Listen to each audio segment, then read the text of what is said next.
Hi everybody, I'm here with Bob Margolin, who is our guest artist at this year's 24-hour Blues-A-Thon, the Uptown Music Collective. We're going to ask him a couple questions and we'll go from there. So what first attracted you to blues music?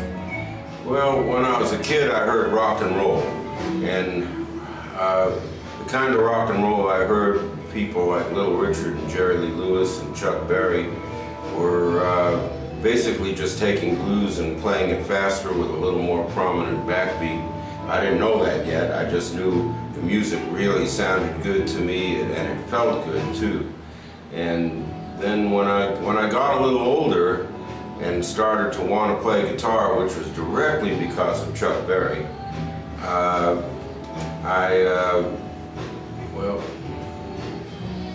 I soon discovered that he had been inspired very much by blues music and was just taking it and doing it his own way.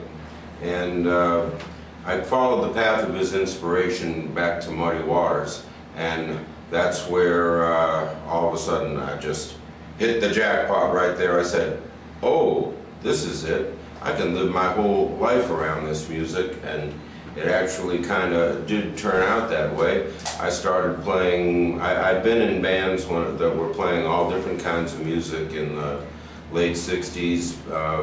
In about at the end of 1966, I was actually in a band that was trying to be a blues band. We were playing Got My Mojo Working and a whole bunch of other songs. The Paul Butterfield Blues Band had just come out and was very popular at that time, as well as a band called the Blues Project. And following them backwards, you get to people like Muddy Waters and Howlin' Wolf and B.B. King and Chicago Blues. Follow that a little bit farther back, and you get to the Delta Blues that was recorded in the 1920s and 30s. Just amazing music. The deeper you go, you always find out everything's a lot older than you thought it was. You know, if you hear Statesboro Blues, oh, that sounds pretty modern when the Allman Brothers do it and Duane Allman does all that incredible slide, but you know, it came from something even earlier. So I just taking that trip backwards into the blues, but I just have to note that it's very ironic that a lot of people think that the most important thing about blues is, oh, it's the roots of all kinds of other music. That may be true, however, I think for itself, it has a lot of value, not just because that's what started rock and roll. So when did you decide that blues music was going to be your career and you were going to pursue it to make a living?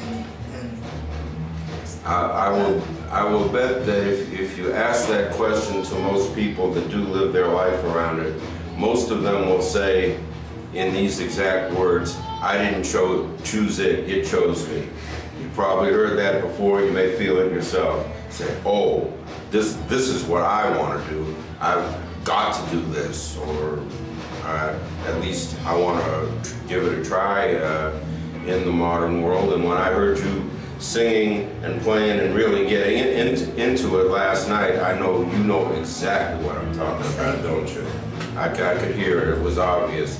The stuff you were singing, I couldn't even understand what words you were saying, but you were putting everything you have into it, and you got a lot already.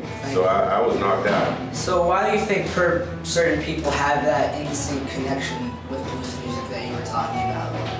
Is it what is it about the music that you think that certain people just instantly connect with it? It's to get girls, isn't it? But seriously, folks, actually it is a very sensual kind of music, and that's why women appreciate it so much, both as artists and as music fans.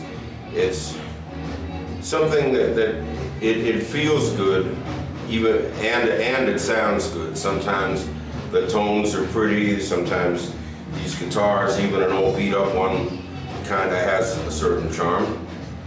But The music, it makes you want to dance, it makes you enjoy it, and as you yourself could see last night while you're playing, when you really get into it, both for you and the audience, nothing hurts and nothing else matters.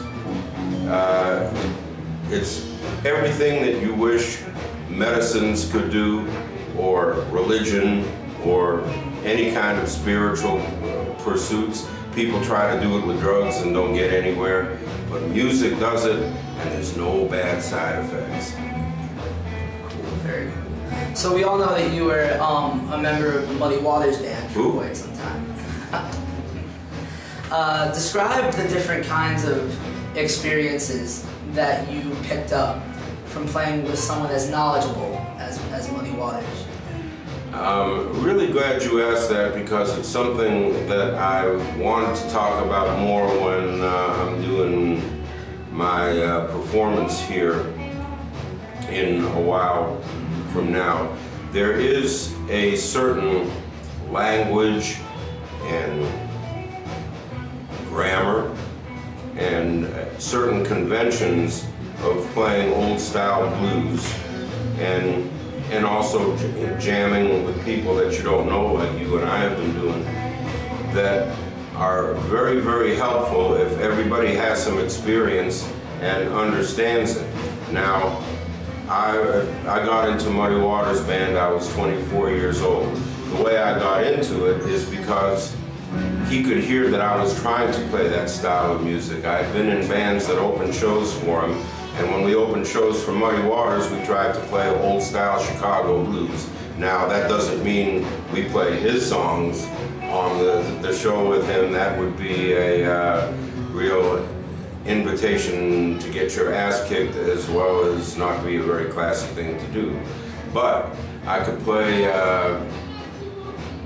the bands I was in, we would do songs by Jimmy Rogers, the guitar player that had played with Muddy in the early 50s and was a legend on his own. Little Walter, the harmonica player that had been in Muddy's band that became a star on his own. Elmore James, Howlin' Wolf.